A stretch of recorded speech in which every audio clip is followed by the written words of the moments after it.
ये क्यों चलती है? कितने को नहीं पता? हाथ उठाइए तो एक बार। भारतीय महिला शक्ति ट्रस्ट का उद्देश्य क्या है, कितने लोगों को नहीं मालूम? हाथ थोड़ा उठाइएगा। सबको मालूम है? मैं फिर से एक बार बताऊंगा। एक हमारे सर हैं जिनको मालूम नहीं है, मैं एक बार फिर से बताऊंगा। और ये संस्था का उद्देश्य क्या है, संस्था क्यों संचालित की जा रही है, हम ऐसा क्यों कर रहे हैं, हमारा करने का कारण क्या है। और भी तो कई लोग हैं, दुलाल मुखर्जी के जैसे बहुत सारे लोग हैं, है ना? दुलाल मुखर्जी क्यों आया इस क्षेत्र में, क्यों आवश्यकता पड़ी? भारतीय महिला शक्ति ट्रस्ट एक ऐसा परिवार है, एक ऐसा संस्था है जो महिलाओं के लिए समर्पित है। सर्वप्रथम जो महिला सशक्तिकरण के लिए कार्य करती है, महिला सुरक्षा के लिए कार्य करती है, महिलाओं के स्वास्थ्य के लिए कार्य करती है, पौधारोपण के लिए कार्य करती है। क्योंकि पौधारोपण के लिए इसलिए कार्य करती है कि हमें और आपको जीने के लिए ऑक्सीजन की आवश्यकता है, और ये हमारा और आपका और किसी वैज्ञानिक का बनाया हुआ नहीं है, ये प्राकृतिक चीजें हैं। हम पेड़ पौधा जितना काटेंगे उतना ही हमारा ऑक्सीजन कम होता जाएगा।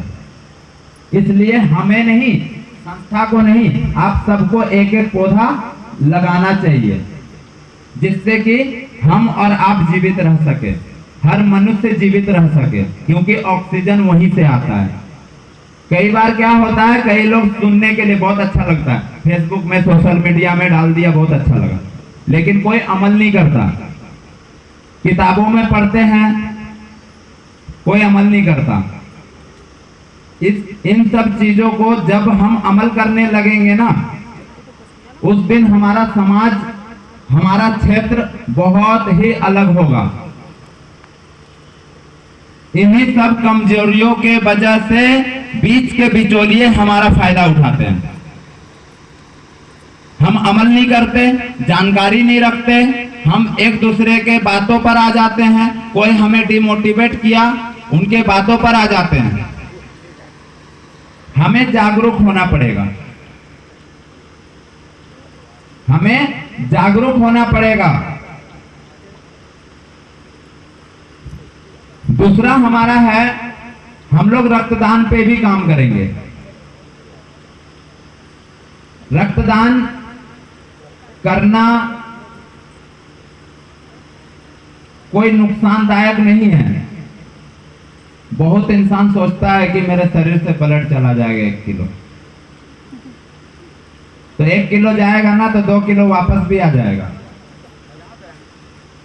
ये आप लोगों को पैम्पलेट दिया जा रहा है, इसमें उद्देश्य के बारे में लिखा गया है। आप सभी से रिक्वेस्ट करूंगा, हाथ जोड़कर विनम्र निवेदन करूंगा, आग्रह करूंगा कि ये पैम्पलेट को कोई भी जमीन पे ना फेंकेंगे। ये संस्था का उद्देश्यों को इस पे लिखा गया है।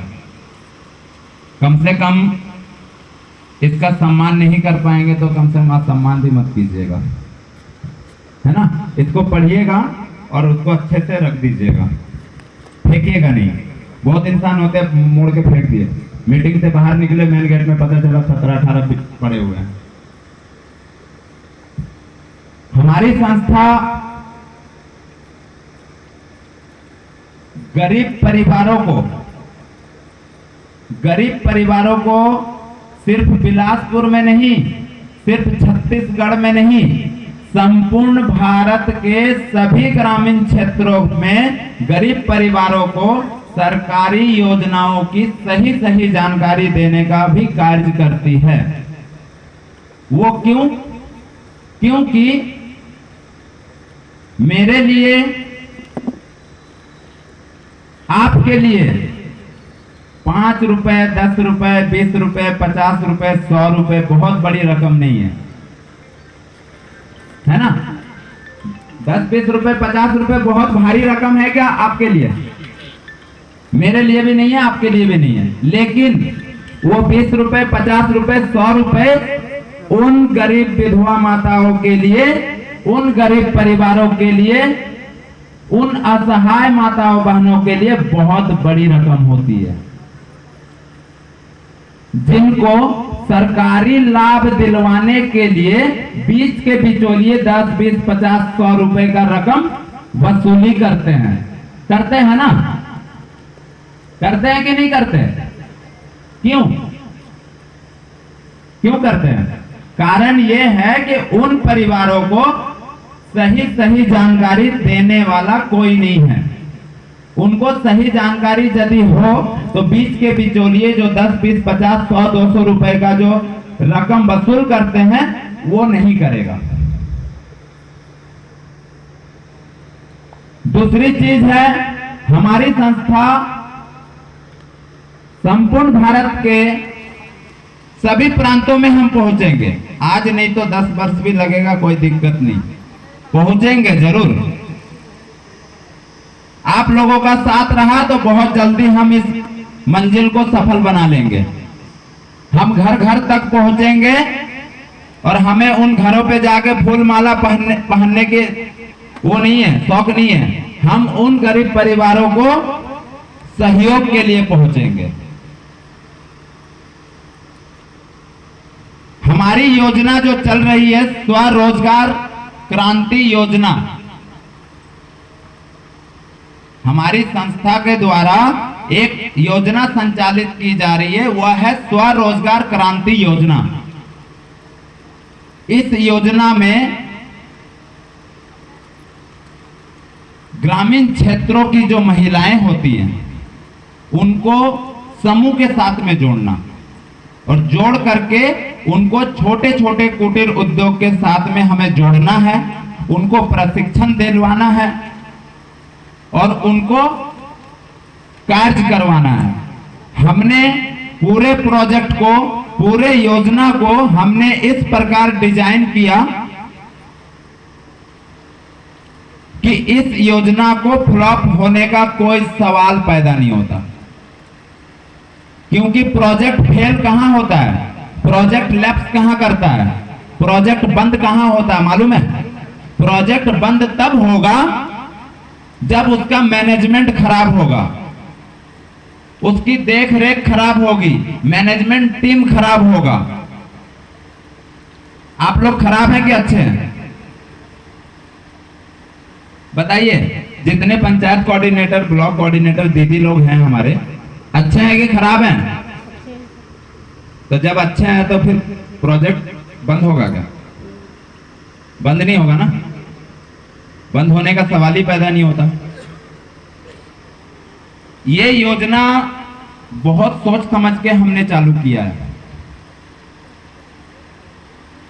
ये योजना को चालू करने का बहुत सारा रीजन है, बहुत सारा, सिर्फ एक रीजन नहीं है, बहुत सारा रीजन है, जिनको मैं कहूंगा तो 4 दिन खत्म नहीं होगा। पहला रीजन ये है कि आज बेरोजगारी बहुत ज्यादा है। पहले क्या होता था, आज से 10 वर्ष पूर्व की बात बता रहा हूं, आज से 10 वर्ष पहले पुरुष जाया करते थे परदेश में काम करने के लिए। हमारे भाई बंधु पुरुष लोग जो थे वो लोग जाते थे बाहर में काम करने के लिए, रोजी रोटी कमाने के लिए। लेकिन वर्तमान में क्या हो रहा है, पुरुष के मुकाबले महिलाएं भी जा रही है। जा रही है नहीं जा रही है? जा रही है ना दीदी? तो जो महिलाएं जा रही हैं वो महिलाएं क्या सुरक्षित है क्या? वो महिलाएं सुरक्षित है भैया? नहीं ना? कि हैं? कैसा लगता है आपको? जो महिलाएं परदेश में जा रही हैं काम करने के लिए, वो महिलाएं, सभी की बात मैं नहीं कर रहा हूं, संपूर्ण भारत के 45% 45% ज्यादा, लेकिन कम नहीं। या तो वो किसी मानव तस्करी गिरोह का शिकार हो जाती हैं, या फिर किसी देह व्यापार गिरोह का संगठन का शिकार हो जाती हैं।